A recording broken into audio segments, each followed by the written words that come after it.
అందరికీ నమస్తే అండి. Welcome back to our channel. అందరూ బాగున్నారనుకుంటున్నాను.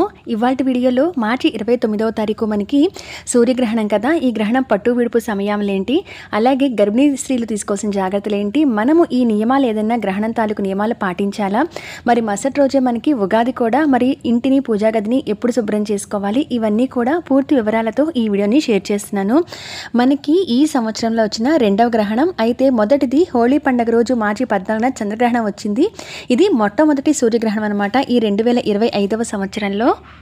మార్చి 29వ తారీఖు ఈ 2025వ సంవత్సరంలో అమావాస్య తిథి అనేది 28వ తారీఖు రాత్రి 7:10 నుంచి ప్రారంభమై 29వ తారీఖు సాయంత్రం 5:02 వరకు కూడా ఉంది. అయితే అమావాస్య రోజు దీన్ని కొత్త అమావాస్యగా జరుపుకుంటున్నాము.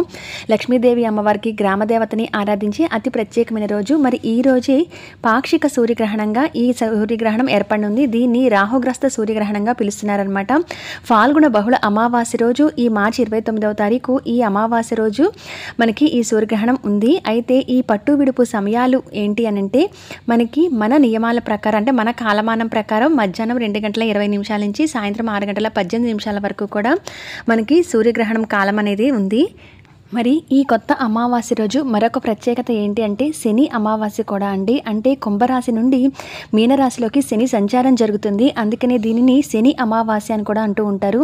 ఎవరికైనా జాతకాల్లో శని దోషాలు ఉన్నాయి అనుకున్న వాళ్ళు, ఏలినాడు శని కానీ అష్టమ శని కానీ ఇటువంటివి ఏదైనా కాలసర్ప దోషాలు కానీ ఇటువంటి వాళ్ళందరూ కూడా అటువంటి దోష నివారణ కోసం కూడా ఈ శని అమావాస్య రోజు స్వామివారిని అంటే శివయ్యకి అభిషేకాలు చేయించుకోవడం కానీ శివుని పూజిస్తే కూడా చాలా మంచిదండి.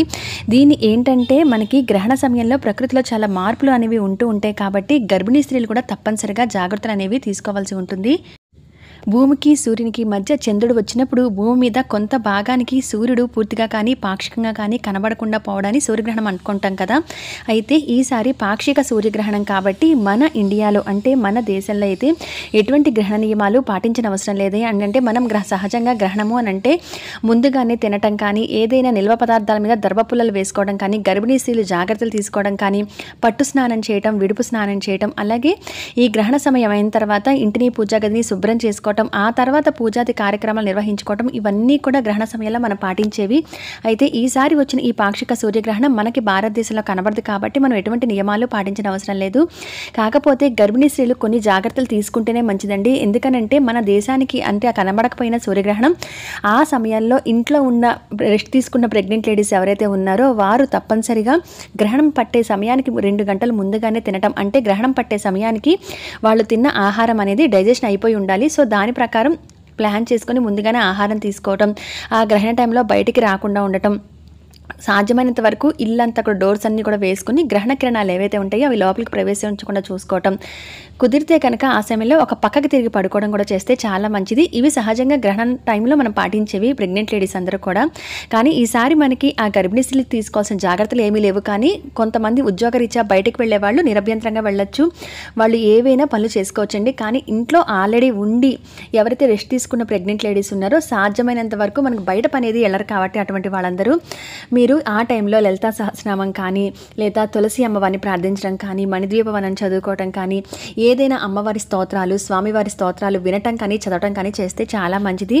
అలాగే ఈరోజు శని సంచారం జరగటం వల్ల శని అమావాస్య కూడా కాబట్టి కొత్త అమావాస్యకి శనీశ్వరునికి ఎవరైనా ప్రదక్షిణలు చేయాలి అనుకుంటే శివాలయానికి వెళ్ళి ఈ మార్చి 29వ తారీఖు ఉదయం కూడా మీరు నవగ్రహాల చుట్టూ కూడా ఆ స్తోత్రం చదువుకుంటూ 9 ప్రదక్షిణలు చేసి రండి. అది చాలా మంచిది. శివునికి అభిషేకాలు ఇంట్లో చేసుకోవటం, లేదా ఇంట్లో శివలింగం లేకపోతే కనుక ఏదైనా దేవాలయంలో శివునికి అభిషేకం మీ గోత్రనామాలతో అలా చేయించుకున్నా కూడా ఈ రోజున చాలా మంచిదండి. శని అమావాస్య కూడా ఇలా శనివారం అమావాస్య కలిసి రావడం కూడా చాలా విశేషం అనమాట. ఇది ఎప్పుడో కానీ ఇలాంటి రోజుల్లో జరగదు. కాబట్టి ఇటువంటి రోజుల్లో ఆ శనీశ్వరుని అనుగ్రహం కోసం ఎప్పుడూ కూడా జాతకాల దోష నివారణ జరగాలి అని అంటే నవగ్రహాలకి ప్రదక్షిణలు చేయటం వల్ల కూడా చాలా మంచి జరుగుతుంది.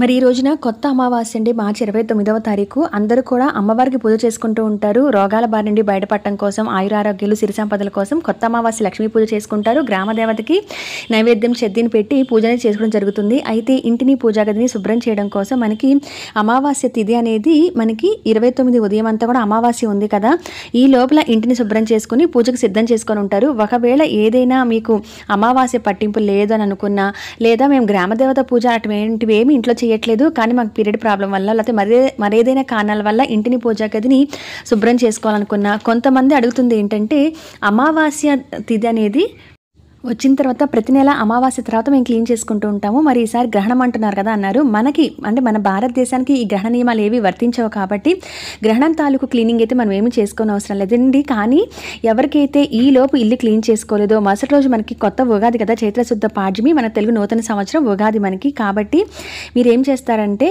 29వ తారీఖు శనివారం సాయంత్రం 5:02 అమావాస్య తిథి అనేది అయిపోతుంది. మరుసటి రోజు మనం ఆదివారం 30వ తారీఖు మనం ఉగాది చేసుకుంటున్నాం కనుక 29వ తారీఖు రాత్రికైనా కొంచెం మీరు పూజా సామాన్లు అవన్నీ శుభ్రం చేసుకోవడం కానీ, అమ్మవారి దేవుని పటాలు కూడా మీరు కావాలంటే క్లీన్ చేసుకోవచ్చు. ఎందుకనంటే ఈలోపు ఇల్లంతా సర్దుకొని పూజ ఏదైతే నిత్య పూజా మందిరం కానీ లేదా ప్రత్యేకంగా ఉగాది నుంచి లలితా నవరాత్రులు కాబట్టి ప్రత్యేకంగా పూజాపీఠం ఏర్పాటు చేసుకోవాలనుకున్నా అవన్నీ సిద్ధం చేసుకొని ఉంటారు. ఎవరైతే ఈ లోపల క్లీన్ చేయలేదు, మేము అమావాస్య తర్వాత క్లీన్ చేస్తాం అనుకున్న వాళ్ళు ఆదివారం మళ్ళీ ఉగాది అండి, ఉగాది రోజు పొద్దున పూజా మందిరాన్ని క్లీన్ చేసుకొని మళ్ళీ మనం పూజ చేసుకోవడం అంటే కొంచెం లేట్ అయిపోతుంది. కాబట్టి 29వ తారీఖు సాయంత్రం 5 దాటిన దగ్గర నుంచి 29వ తారీఖు శనివారం మీరు పూజా గదిని ఆ పటాన్ని క్లీన్ చేయటం కానీ లేదా విగ్రహాలు క్లీన్ చేయటం కానీ చేసి పెట్టేసుకొని మీరు అమ్మవారికి లలితా నవరాత్రులు కానీ లేదా ఉగాది పూజను కానీ మీరు చేసుకోవచ్చు. ఎందుకనంటే ఈలోపు ఎవరైతే క్లీన్ చేసుకోలేకపోయారో అటువంటి వాళ్ళందరూ అడుగుతుంది ఏంటంటే అమావాస్య కదా, గ్రహణం అంటున్నారు కదా, మనం క్లీన్ చేయాలా, మనం పాటించాలని ఎక్కువ మంది అడుగుతున్నారు. అటువంటి నియమాలు గ్రహణం తాలూకు మనం ఏవి పాటించకపోయినా మరుసటి రోజు ఉగాది కదండి, ఆ రోజు నుంచి లలితా నవరాత్రులు కూడా ప్రారంభమవుతున్నాయి. కాబట్టి ఆ రోజుల్లో అమ్మవారిని ఆరాధించే అతి శక్తివంతమైన నవరాత్రులు కాబట్టి ముందుగానే మనం పూజా గదిని అలంకరించుకుంటేనే మంచిదండి. ఈ విధంగా అయితే సిద్ధం చేసుకోండి. ఇక్కడ నేను స్క్రీన్ మీద ఇచ్చాను కదండి, మన దేశం కాకుండా ఈ దేశాల్లో ఉన్న వాళ్ళకి సూర్యగ్రహణం టైమింగ్స్ అయితే మారుతుంటాయి వాళ్ళ టైమింగ్స్ని బట్టి. అయితే మన వాళ్ళు ఎవరైతే ఆ దేశాల్లో ఉంటున్నారో మన నియమాలు మన ఆచారాలు పాటిస్తున్న వారు ఎవరైతే ఉన్నారో వాళ్ళు మాత్రం ప్రెగ్నెంట్ లేడీస్ అయితే పట్టు సమయంలో స్నానం చేయటం, విడుపు సమయాన్ని తర్వాత స్నానం చేయటం, వాళ్ళు ఇంటిని కానీ వాళ్ళ చిన్న పూజా రూమ్ని కానీ శుభ్రం చేసుకోవటం, గ్రహణ సమయానికన్నా ముందే కూడా ఆ ఫుడ్ అనేది తినేయటం, గ్రహణ సమయం తర్వాత విడుపు స్నానం చేసిన తర్వాత అప్పుడు వండిన పదార్థాలు తినటం, ఈ చిన్న చిన్న నియమాలు అనేవి పాటించండి. గర్భిణీ స్త్రీలైతే కనుక ఏదైనా తొంచడం కానీ కట్ చేయడం కానీ గీకడం కానీ అటువంటివి ఏవి కూడా చేయరండి. ఎందుకంటే మన ఆచారాలు పాటిస్తున్న వారు వేరే దేశాల్లో ఉంటే ఇవి తప్పనిసరిగా పాటించవలసి ఉంటుంది. ఆ సమయంలో కిరణాలు అనేవి రాకుండా ఇంట్లో కూడా జాగ్రత్తగా ఉంటూ దైవనామస్మరణలో ఆ సమయాన్ని గడిపితే కనుక పుట్టబోయే బిడ్డకు కూడా చాలా ఆరోగ్యం అన్నమాట. గ్రహణం తాలూకో ప్రభావం అనేది గర్భస్థ శిశువు మీద కూడా ఉంటుందని అంటాం కాబట్టి ఈ చిన్న చిన్న జాగ్రత్తలు ప్రెగ్నెంట్ లేడీస్ అయితే తీసుకోవాల్సి ఉంటుంది. మిగతా మామూలు వాళ్ళందరూ కూడా మన ఆచారాలు పాటించే వాళ్ళైతే ఆ గ్రహణ సమయంలో ఏం తినకుండా ఉండాలి. మనమైతే కనుక ఎటువంటి నియమాలు పాటించనవసరం లేదు. ఆ టైమింగ్స్తో కానీ గ్రహణంతో కానీ మనకేమీ సంబంధం లేదండి. ఈసారి వచ్చిన ఈ సూర్యగ్రహణం అయితే ఆ రోజు ఇంకా మీరు కొత్త అమావాస్య కాబట్టి గ్రామదేవత అమ్మవారికి పూజ చేసుకోవటం, శనివారం శని అమావాస్య కలిసి రావటం కాబట్టి వెంకటేశ్వర స్వామి వారిని శివయ్యకి అభిషేకాలు చేసుకోవడం పూజన చేసుకోవడమే ఇంటికి కానీ మీకు కానీ చాలా మంచిది. కాబట్టి సూర్యగ్రహణం అనేది మనకైతే లేదండి. ఇంతేనండి సూర్యగ్రహణం గురించి. అయితే ఎవరైతే పూజా గదిని ఇంకా శుభ్రం చేసుకోలేదు, అమావాస్య కదా గ్రహణం కదా అనుకుంటున్నారో వాళ్ళకి మాత్రం చెప్తున్నాను, శనివారం సాయంత్రమైనా మీరు పూజా గదిని శుభ్రం చేసుకోవచ్చు. చేసుకుని 30వ తారీఖు ఉగాది అలాగే లలితా నవరాత్రులు చేసుకోవాలన్నా చేసుకోవచ్చండి, ఇంకా టైం ఉంది. ఇదండి గ్రహణం గురించి కానీ అలాగే ఈ గర్భిణీ స్త్రీలు తీసుకోవాల్సిన జాగ్రత్తలు కానీ ఇంటిని పూజా గదిని ఎప్పుడు శుభ్రం చేసుకోవాలి అనేది. అయితే గ్రామదేవతకి ఉపహారం అంటారు, నైవేద్యం కదా చెద్ది, ఇటువంటివన్నీ ఎలా పెట్టాలి, పూజని అతి సులువుగా ఎలా చేసుకోవాలి, లలిత నవరాత్రులు ఏంటి, ఉగాది పూజని ఎవరికి ఏ విధంగా చేసుకోవాలి, ఇవన్నీ కూడా నా ఛానల్లో వీడియోస్ అయితే ఉన్నాయి. ఎవరికైనా ఇంట్రెస్ట్ ఉండి ఇన్ఫర్మేషన్ కావాలి అనుకుంటే ఒక్కసారి నా ఛానల్లో వీడియోస్ని అయితే చెక్ చేయండి. మరి మరొక మంచి ఇన్ఫర్మేటివ్ వీడియోతో మళ్ళీ మిమ్మల్ని అందరినీ కూడా కలుస్తాను. అంతవరకు సెలవు, నమస్కారం.